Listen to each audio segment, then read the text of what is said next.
di zaman kapanpun, dalam keadaan apapun. Jangan sampai kita pernah putus asa. Jangan sampai kita pernah lockdown dari amal. Surabaya lockdown, jangan kita ikut-ikutan lockdown. Kita tetap beramal kepada Allah. Kita tetap memperbanyak salawat kepada Nabi besar Muhammad sallallahu alaihi wa ala alihi wa sahbihi wa baraka wasallam.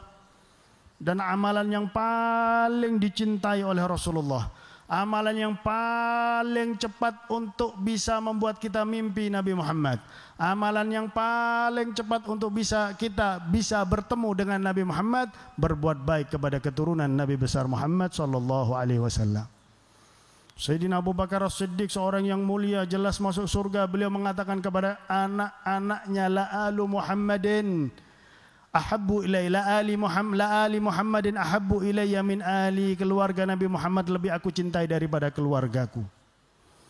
Beliau juga mewasiatkan kepada para sahabat, para tabi'in, urgubu Muhammadan fi alih. Carilah Nabi Muhammad di keluarganya. Karena ini sudah perintah Allah dalam Al-Quran.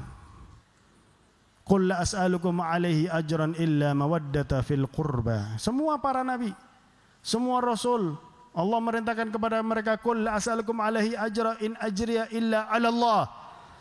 Katakan kepada mereka, wahai nabi, wahai rasul, aku enggak minta balasan, aku minta balasan dari Allah. Tapi untuk Nabi Muhammad jasanya paling besar. Enggak ada Nabi Muhammad, enggak ada Nabi Adam.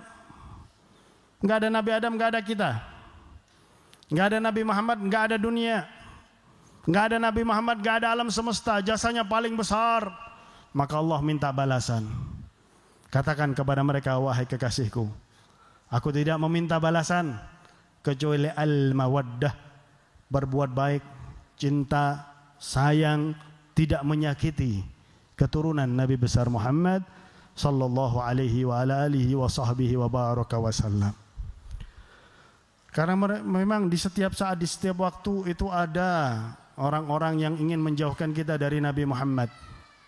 Jangankan dari zaman kita, dari zamannya Sayyidina Ali bin Abi Thalib sudah ada orang-orang yang ingin mengajak orang yang lain untuk benci kepada keluarga Nabi besar Muhammad sallallahu alaihi wa ala alihi wa sahbihi wasallam. Kita pernah mendengarkan Habib Umar ceramah. Orang yang benci Nabi Muhammad, benci keluarga Nabi Muhammad, bukan benci Nabi Muhammad, benci keluarga Nabi Muhammad, kelak di hari kiamat dia akan berkumpul sama Yahudi, kata Habib Umar. Dia ilmunya, sholatnya, rukuknya, sujudnya, amalnya akan ngumpul sama Yahudi. Na'udzubillahi min dzalik. Gak manfaat amal ibadah kalau ada benci kepada keturunan Nabi Muhammad. Bahkan menampakkan benci kepada keturunan Nabi besar Muhammad sallallahu alaihi wa ala alihi wa sahbihi wa baraka wasallam. Ini amalan yang paling cepat. Kita lihat bagaimana Al-Imam Ahmad bin Hanbal, Al-Imam Mumtahan. Beliau tuh dicambuk. Betul-betul dicambuk sampai kalau bahasanya orang Jawa belur. Kalau bahasa Indonesia apa itu? Bahasa Jawa ini lebih lengkap dari bahasa Indonesia. Coba Anda cari bahasa Indonesianya gopil. Itu enggak ada. Belur, bahasa Indonesianya apa belur? Membekas gitu toh. Memar. Memar tapi sampai kelihatan dagingnya. Al-Imam Ahmad bin Hanbal. Yang enggak ada beliau teriak-teriak kriminalisasi ulama, enggak ada. Ini kriminal top ini namanya ini. Imam Ahmad bin Hanbal diperintahkan oleh Amirul Mukminin pada saat itu untuk mengeluarkan fatwa Al-Quran adalah makhluk. Maka beliau tetap pada pendapat beliau, pendapat yang benar, Al-Quran adalah kalamullah subhanahu wa ta'ala. Dipecut sampai belur. Dipecut sampai belur. Kita aja masih takut pakai masker ya. Daripada ngei 250 kayak belonjo boh ya. Nah, hadirin hadirat yang dimuliakan oleh Allah, ketika beliau diobati luka itu, kalau dikasih obat perih apa enggak perih? Perih. Beliau bukannya mengadu. Beliau malah mengatakan, Allahumma ighfir li Ma'mun, Allahumma ighfir li Ma'mun.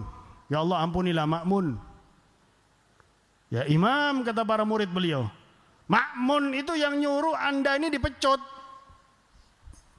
Kok malah Anda mendoakan agar Ma'mun diampuni dosanya oleh Allah Subhanahu wa taala? Iya, Ma'mun itu keturunan Sayyidina Abbas, paman Nabi, Ahlul Bait. Aku takut kalau mendoakan buruk bagi Ma'mun, kelak di hari kiamat aku tidak dipandang oleh Nabi Muhammad SAW. Ini namanya orang alim. Betul. Orang alim itu selalu menyuruh muridnya untuk tawadhu, cinta, mahabbah, hormat. Kalau memang nggak bisa, ya jangan kita dekati para habaib. Sebab kadang-kadang ada godaannya. Kalau memang nggak mampu, jangan Anda dekati, Anda jauhi daripada Anda timbul perasaan benci kepada keturunan Nabi Muhammad SAW.